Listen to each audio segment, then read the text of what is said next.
Namaskar and welcome to early morning transmission of Tea Gurus. We are going to talk about a very important trend that unless it is arrested and reversed, Europe is in for a big problem. It will get transformed into an Islamic pan country republic. I wouldn't say republic, it's some sort of a Sharia run place, and it's going to really completely bring the whole place down.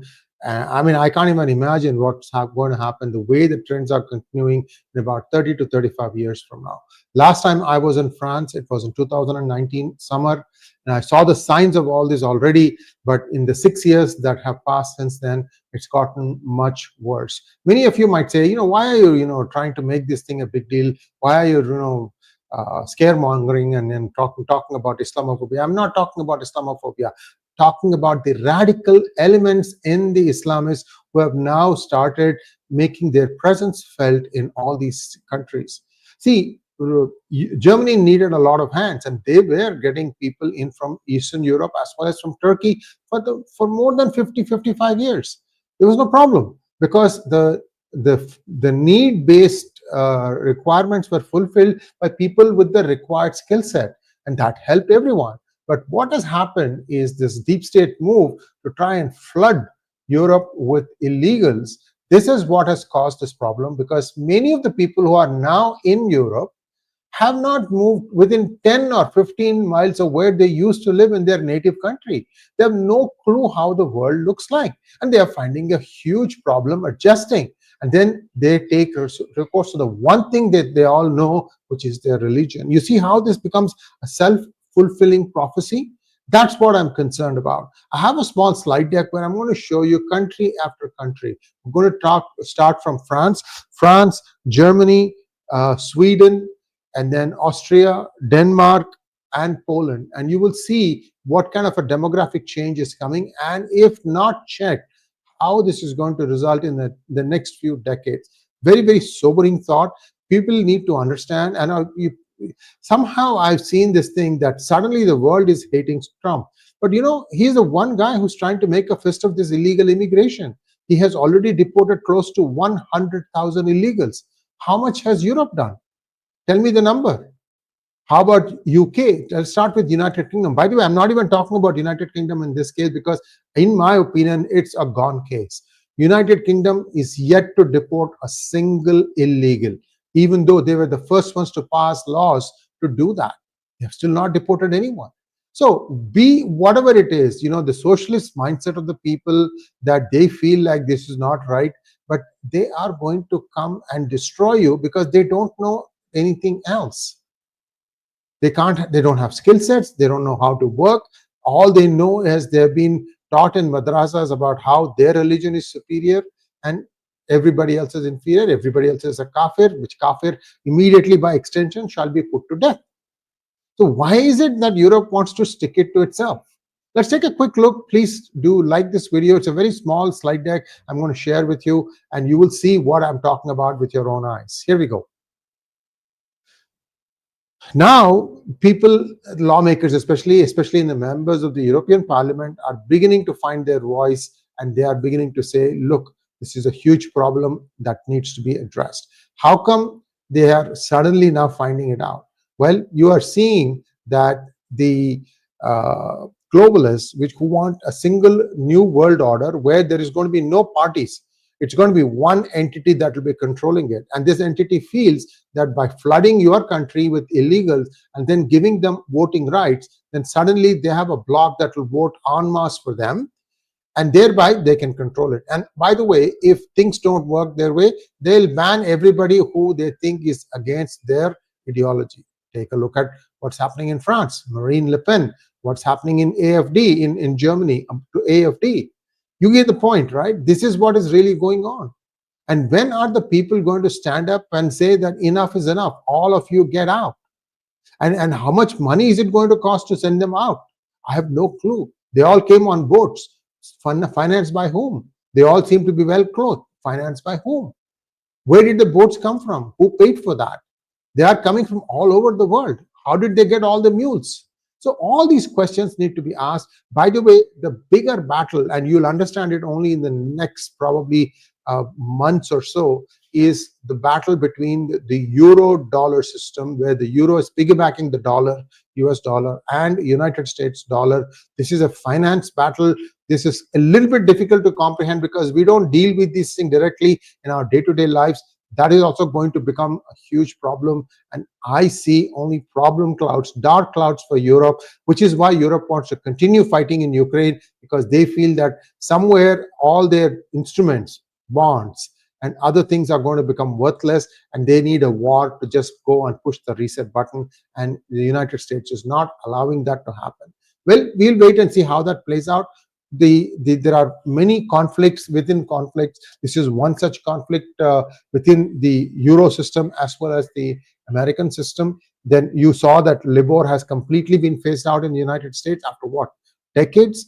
And finally, now you have something else called SOFR, on which, based on which people are going to start writing contracts for rental agreements and lending rates and all that good stuff. So this is a huge change. You will only realize it maybe in the weeks and months to come, because the last Libor contract expired, I think, in end of March of this year. So we are still in the second month in a post-Libor world, especially in the United States. It might not make sense to you today, but it will start making sense to you when you start looking at how your loans roll over, your fixed mortgages, variable rate mortgages, car loans, insurance, everything is pegged on this. Just wait and see what happens. So let's take a look at what is going on. Europe is experiencing a significant policy and cultural shift concerning Islam and Muslim communities. There is no doubt about it. This is driven by fears of radicalism, pressure on national identities, security threats, and failed integration effort. The integration was just not possible. For the simple reason what I told you. Somebody who's in deep Islamic country, who has not even gone outside a 10-mile radius, he doesn't know, or she doesn't know what the world view is. Don't know any other language other than their own. And somehow you bring them here, and you think that they are useful for something. That's the other thing they haven't figured out. What are they useful for? They don't have any skill sets. They can't communicate, they can't read, they can't write, at least the language that you want them to. Europe is a, alphabet soup of languages. Each one is slightly different. How did they think that they could get useful output out of them? It just beats my mind that the smartest brains in Europe all collectively did the dumbest thing in the whole world. Sorry to be so harsh. Your lawmakers need their heads examined. Be that as it may, the deep state, the city of London, whoever it is that they orchestrated all these things, the thing is, nobody is still asking them any questions. Governments are now tightening immigration laws, restricting funding to Islamic organizations, and scrutinizing religious practices more closely. I'll tell you about what's happening in France, because France is the one that is the worst affected. Interior Minister Bruno Retailleau has moved to dissolve organizations like Urgence Palestine, labeling them as Islamist and a threat to national security. The move comes ahead of the crucial France's 2027 presidential election amid rising political polarization. Is Marine Le Pen even going to be allowed to contest in 2027? They are trying very, very hard to not make that happen. If that is what's going to happen, then God save France. What exactly is democracy then? If you can't let one side, one party which has polled significant percentage of vote from even contesting in elections. And similar moves are being done in Germany. I'll come to that in just 1 second. Now, the stabbing of Abu Bakr Sisa in a mosque highlights rising anti-Muslim violence. See, the other thing that happens is this radical clique doesn't want any other voice from the Muslim populace, which is more moderate, which is more reasonable, which is starting to ask some questions. So what do? They try to kill them. Straight up. This is the kind of stuff that you're looking at right now in Europe. France's strict secular tradition, laicity, has clashed with Islamic expressions like veils and religious schooling. Muslim leaders in France are calling for stronger legal action against hate crimes and Islamophobia. By the way, burqa is forbidden in some parts of France, but not all parts of France. Why they can't make it a national law, I don't know. Debate continues on whether such actions enhance security or curtail religious rights. Now let's take a look at Germany. Germany's domestic intelligence agency has classified the Alternative for Deutschland (AfD) party as a confirmed right-wing extremist gang. See, this is the place where things are becoming really, really problematic, because America is saying AfD is another party. Where are you coming and attaching all these tags? This is what exactly the left does. We are left, and everybody else is right. And then those who seem to be, really, really dangerous to their uh, vision, they are extreme right. And a lot of bad narrative starts flowing around this, and people who seem to be, good writers, they are throwing their conscience to the wind and writing whatever shit that they have to write out to make their living. This is exactly what it is. They are basically prostituting their talents for money. I'm sorry to say this thing. This is exactly what many of these rags have become today. And unfortunately, most of us are still subscribing to these newspapers or going to their sites to read it.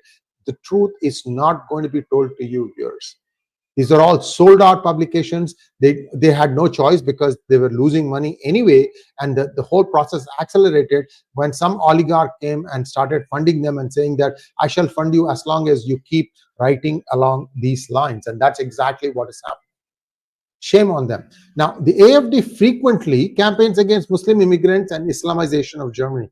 If you had looked at the recent election that took place in Germany, right, you will see almost entire East German section of Germany went with the AfD. This is what used to be the Soviet bloc of Germany from 1945 to 1991. They completely went with AfD, but AfD couldn't get much outside of that. Now AfD has 26% of the vote, and they want to ban that party too.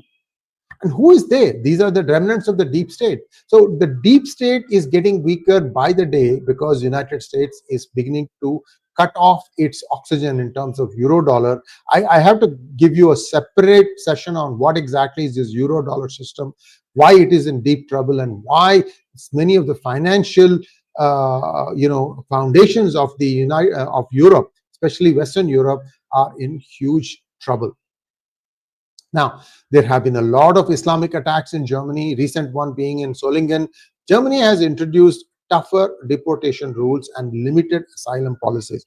Well, even during the Merkel time, I have heard that about 400 to 500 illegals were being shipped out of Germany into Turkey, and that Germany had some sort of an agreement with Turkey that for every illegal they take back from Germany, that a certain amount of money will be paid. Somebody from Germany who has been tracking this, who watches Pigurus, if you could share that information with us, I would really appreciate it, because there were a few articles that came towards the end of Angela Merkel's period. She said that, okay, this is a huge mistake, and she tried to undo it. Because there were two places that the illegals wanted to go, either Germany or the United Kingdom, because these were the places that had the most liberal illegal immigration policies, like, for example, guaranteed food, shelter, housing, and all that good stuff.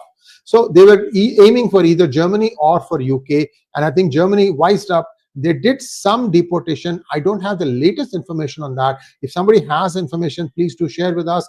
You know how to contact us, contact@pgurus.com. Much appreciated. Now, there are the German population is now trying to crack the whip, but they are also afraid because for the longest time they've had the socialist coalition in place where the right and the left both together are the one in power.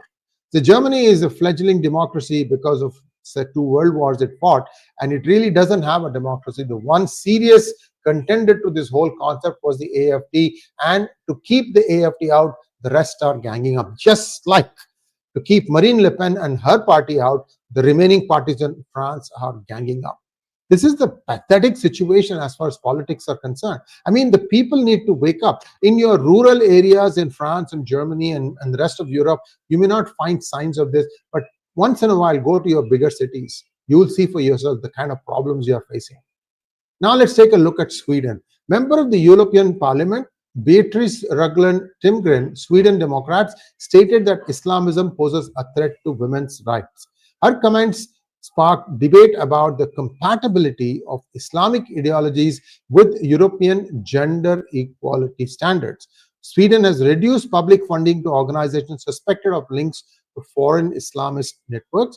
The policy reflects a larger trend of rejecting external influences on domestic Islamic institutions. She's not alone. There are many other members of European Parliament that are doing that. We just wanted to give you an idea of one member of European Parliament was expressed this concern. Because you already know Giorgia Meloni of Italy has very strong feelings about this. And now let's take a look at what happened in Austria. Austria and Denmark, both countries have passed laws banning foreign funding for Muslim religious organizations. No more Qatari money into Austria and Denmark. The goal is to ensure that religious teachings align with national values, not for foreign ideologies. While aiming to prevent radicalization, these laws have led to accusations of religious discrimination and Islamophobia. But the people are very clear. But these are not huge populists. Like Austria and Denmark don't have a lot of population, but a presence is being made, a stand is being taken. Poland has escaped much of the illegal immigration, but they are also bracing for change. Polish Prime Minister Donald Tusk says that Poland will not accept Muslim refugees, citing its large intake of Ukrainian refugees as justification. Because as a member of EU, you can't, you have to abide by the rules and diktats, and you have to take in a certain number of refugees. That's what Obama did, and that's how you have these, you have these communities full of Somali immigrants in various cities in the United States, where they appear to be electing people with dubious past to represent them in the United States Congress. Huge problem. All creation of Barack Obama. Anyway, even Polish presidential candidate Sławomir Jerzy Mencen has called for a total ban on immigration from Muslim countries. Poland has been exempted from the EU relocation mechanism due to its firm stance. See, Poland and Hungary, Viktor Orban, they have said very clearly no room for Islamists here. But other countries are still very, very loose. In fact, I'm going to show you a map that projects how much of the percentage of the population is going to turn Islamic in the years to come. So you can see that Poland is very clear. A 2011 poll showed 62% of Poles view Islam as intolerant, the highest rate in Europe. Same thing, Polish don't have much exposure to outside of Poland because they were part of Eastern Europe. Same with Hungary.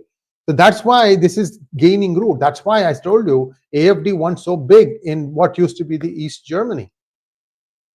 And they are more, thinking along Soviet lines because they were all part of USSR, and they are the ones who are now pushing back to the Islamists. But this is going to probably create a divide, and we have to wait and see how and where this is going to end. Poland has a very tiny Muslim population, just 0.2%. Mosque construction often faces opposition, even for that 0.2%. So they are very clear in their mind, no room for anything other than Christian values. In fact, I had done one video with a Swedish journalist that YouTube actually pulled down. I can't tell you about the content of that, but many were really, this person, very, very senior journalist, was bawling on the interview, saying how her country has completely gone to dogs. I can't tell you more than that because, again, this might also get pulled off. It was very sad. The reason was this was one of the first ones to come out with this concern. I think it aired in 2020, if I remember correctly. It took us a long time to come out from under that spell. We were, seriously under the pump, if you will. Anyway, so in 2016, Poland passed an anti-terror law allowing detention and expulsion without trial. Proposed container camps for asylum seekers have been condemned as inhuman. Okay, this is the important picture that I want to share with you. Take a look at how the demography is going to change in the various countries of Europe as the time progresses. Today, it might not be this bad, but if you start looking at it, look at the percentage of Muslims in Sweden, 30.6, 30.6. Germany, 24.8. France, 18%. Italy 14.1%, Croatia 2.1%, United Kingdom 17.2%, and Finland is 15%, and I think it's what was that last one, 17%. Everywhere you have this huge problem, and you can see the clear divide there, right? To the right of it, things are a little bit better, but to the left of it, it is terrible. Even Greece has a huge problem, 10%, close to 10%. These are all percentages that are hard to ignore, and this is only going to get worse because they procreate much faster than the locals. The locals, in fact, are not even marrying anymore. Forget about procreation. Some have children out of wedlock, but it's just a huge demographic problem also. I don't know how the governments are going to solve this. Now, what are the wider European trends? An EU agency for fundamental rights survey found that 47% of Muslims experienced discrimination in recent years. I told you, right? These guys have been told a great future awaits them, and they were brought and transplanted into an area where they have nothing in common. Nothing in common. So what do? They tend to ghettoize. They tend to stay as a group. And what do the group do? What does the group do? No skills. Nobody is, retraining them. Because to retrain them, you need to be able to communicate. What are you going to use to communicate? I mean, these are basic questions that should have been asked before this policy was put in place. Where is Bojo? Boris Johnson, he's supposed to be the face of deep state. How can he explain this thing? And now you have another clown sitting as the United Kingdom Prime Minister. And this cuts across conservative and Labour parties. Anyway, so this huge problem needs to have been addressed at the source rather than at the destination, which is what they are trying to do. And Muslim women who are wearing hijab are saying that we are adversely affected. Yes. This is something that is foreign to the place that you have called now as home. This has to be an adjustment. It's a two-way process. If you're not willing to change, then perhaps you should not have come here. I'm sorry to be so blunt. There is no other easy answer to this. Politicians like Hamza Yusuf, this is, I think, the guy who is the first minister in Scotland, have warned that Islamophobia has entered mainstream politics, urging governments to tackle it as a civil rights issue. Balancing security and inclusion. You know something, the problem with these minorities is you can never make them accept a law. They don't consider anything other than Sharia as law. Then how do you make them enter the mainstream? Answer these questions, Hamza. You are a Muslim yourself. Don't just paper over saying that, yeah, this is a civil rights issues. Balancing security and inclusion. This is a huge challenge here. Europe is now at a crossroads between protecting national identity and ensuring religious freedom. While legitimate security concerns drive some policies, others risk alienating peaceful Muslim communities. The key challenge is differentiating between Islamism, political extremism, and Islam, a diverse global religion. This is what I'm saying. A moderate Islam is being completely stifled and taken over by the radical version of Islam. How are you trying to make sure that the moderate voice still gets his or her voice heard, Europe? Everybody has a right to exist, isn't it? How can you allow something called this kafir, and the kafir needs to be killed? They need to completely move away from that. The entire Muslim community need to move away from this concept that a kafir must be killed. Unless you do that, people are not going to accept you. This is becoming more vocal now. This is the fundamental problem you have with your version of Islam. The key challenge is differentiating, like I said, this is where the problem is. And as long as we are in denial, saying that somehow they'll assimilate with our society, into our society, nothing is going to happen, because they are not brought up that way. You need to start change. If you want change, you need to start it at today and at the source, not at the destination. You can't even control the destination. Where is the question of you going and changing the source? These are some of the questions that I wanted to pose for those of you who are watching. Many of you may be watching this for the first time, because I'm sure many friends will share it among our European brothers and sisters. Take a look at it. Tell me what we are saying is wrong. There are lots of references we have put in the description section. These are all articles that have appeared in respective magazines in your country. Take a look at it. Take a moment to reflect. This is a huge problem. If you don't address it today, you are going to be in a world of hurt. Thank you. Let me take a quick look at how many questions are there. I'm just going to. So these are all some comments that are very useful in my opinion. This,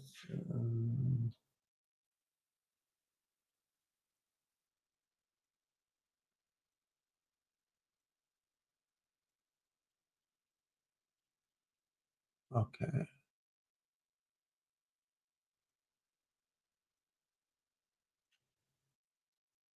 Just a minute and I'll be ready with all the questions lined up.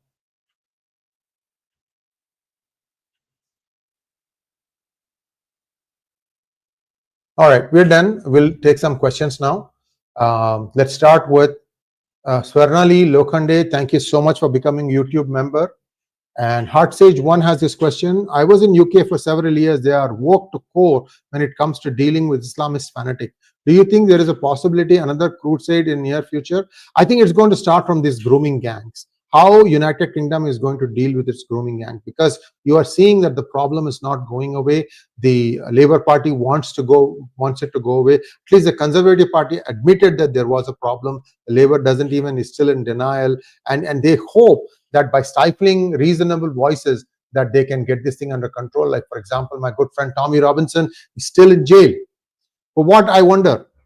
And they keep foisting fake cases on top of what they already have and try to make him look like he's a monster that he's not.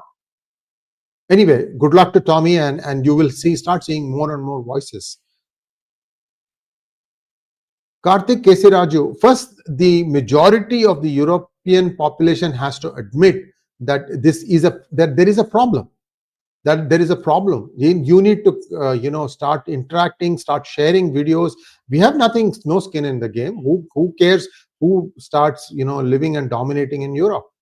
But we want to try and tell you that this is a very unbalanced world if this should progress the way it is progressing, and whoever is left will be completely overwhelmed and enslaved, and an unspeakable lifestyle. That's what I'm saying.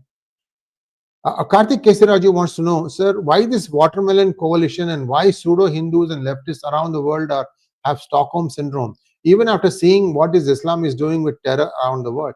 Karthik, let me ask you the question the other way. Why is it that Pakistanis and Bangladeshis, who are all Hindus at one point of time, why do they suffer from this Stockholm syndrome?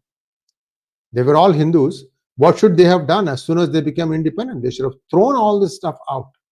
Yet they embrace it even stronger, even more strongly. Why? Because somebody was throwing them breadcrumbs, saying that you build a mosque every 10 kilometers on every highway and we will give you so much money. And they started getting this money and they started getting lazy, no work, all easy money coming in. And now that money supply has dried up, and what do? Then they start doing all this, they become the terror source international. Anywhere you can dial up a terror incident, you can go and get people and all the materials from Pakistan. Look at where, even in Russia, in one of the big attacks, there's a Pakistani involved.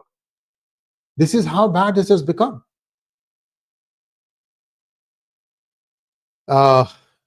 Mimim wants to know, what would a civil war look like in present-day Europe? Well, what you will have is ghettoization of the country. You already see that in United Kingdom, for example. I think 18 cities have Muslim mayors, and I think they have even forced Sharia in some of those cities, and that's where you'll start seeing it. And whoever is left non-Muslim in all these boroughs, they'll start vacating. I've seen this happen in Hyderabad, guys, in India. What used to be a 55% Hindu majority population in the old city of Hyderabad is now down to 15. And it's not all organic growth. Lots of Rohingyas, lots of illegal Bangladeshis have been brought in so that one party, one loudmouth can keep getting elected from there. So this is what is going to happen. This is what civil war is going to look like. You will have these, ghettos from where people will be scared to come in or go out. and then slowly the smaller, the weaker ones will be, overtaken, destroyed, and the army is going to just hold their hands and watch. Because what is the army size in United Kingdom? 80,000 people. What can they do? Birmingham has got 10 times more than that population. One city. What are you going to do? Nothing. The police is even worse. So this is going to happen, and it's people, every person to it's everyone on his own, and once civil war starts, then what also happens is breakup of this into smaller entities. And then some of them will probably cleanse themselves and say, okay, US, we want to be your 52nd, 53rd, 54th, 55th country, because we need some protection to guard ourselves against our neighbors who may not be so friendly. This is what the shape and form of civil war looks like. I'm sorry to say this. SK Digital says, number one, UK EU is lost case. No country is able to control. Number two, Alcatraz prison might be reopened as prison again. Yes, that's in the United States. It seems. Any thoughts? I feel it will be more useful as a prison than a tourist trap anyway. So this is a very famous island called the Alcatraz, and this exists just off of San Francisco. If you go to the city of San Francisco, you can see this island. And the waters around Alcatraz are so cold that they could put people there and then not even guard them, because people will freeze to death if they try to swim from Alcatraz Island to the mainland. And that myth was broken when a movie actually was even made about how they escaped. But be that as it may, after that, Alcatraz became sort of a museum. But now what we are hearing, I think yesterday or today, Trump has just signed an executive order where he's going to bring Alcatraz back as a prison. They're going to stop doing that as a tourist site, and they're going to start putting many of the illegals over there, the criminal elements at least, and at least keep them from the people. San Francisco is a lost cause. I wouldn't go there unless my life depended on it. And I'm hearing Portland downtown is also a lost cause. Same with Seattle, same with New York, I mean, Chicago. So these are all, what is a common element? They're all run by Democrats. Shame on them. Anyway, this is where things stand. Thanks for watching. Please like, share, and subscribe to our channel. Don't forget to click on the bell button for notifications. Namaskar.